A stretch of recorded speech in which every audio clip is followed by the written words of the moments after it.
ये हॉस्पिटल जो खुल रहा है, ये हॉस्पिटल के आदमी को मारने के लिए खुल रहा है।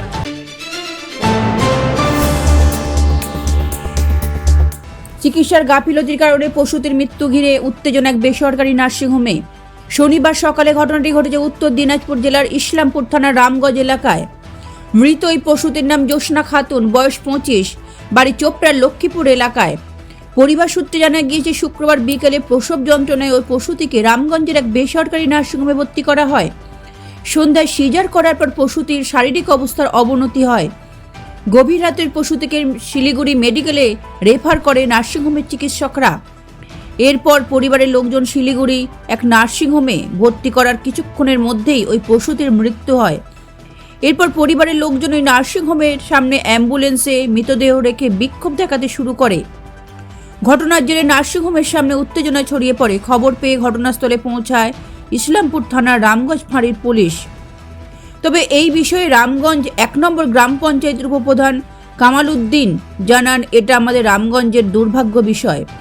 যদি নার্সিংহোম কর্তৃপক্ষ পরিকাঠামো ঠিক না থাকে তাহলে নার্সিংহোম করেছে কেন, এটা নিয়ে আমরা প্রশাসনকে জানাবো, না হলে তাদের নার্সিংহোম বন্ধ করা হোক বলে জানান তিনি।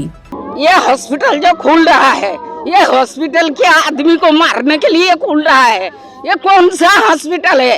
ये डॉक्टर को अगर ऑपरेशन करने नहीं आता है तो ये खुल के क्यों रखा है?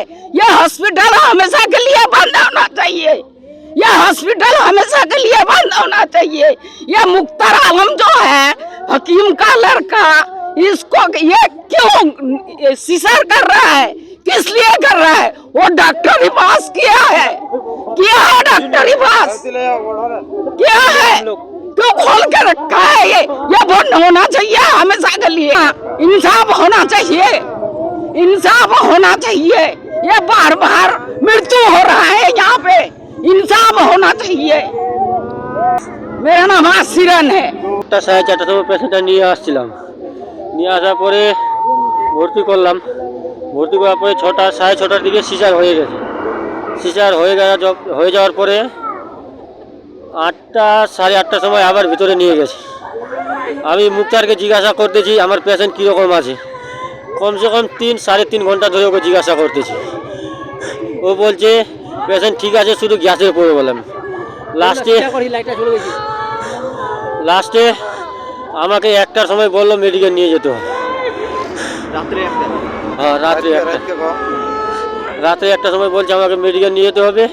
ওখানে নিয়ে গেছি, 10 মিনিটও থাকেনি, তারপরে ডেট করে গেছে। এখন কি চাবো? শাস্তি চাবো ওর, যে এরকম করে যে পেশেন্টগুলো, এই যে এই হসপিটাল লাকিয়া নার্সিংহোম রামগঞ্জ পেট্রোল পাম্পের সামনে। আমার স্ত্রী হবে জ্যোৎস্না খাতুন, বয়স 25। হ্যাঁ, এটা প্রথম সিজার ছিল। হ্যাঁ, দ্বিতীয় বাচ্চা ছিল, প্রথম সিজার ছিল, আগেরটা নর্মাল ছিল। ভর্তি করেছিলাম 4টা 4:30 দিকে। আমার নাম Abul Azad. Bureau report, lottery সংবাদ।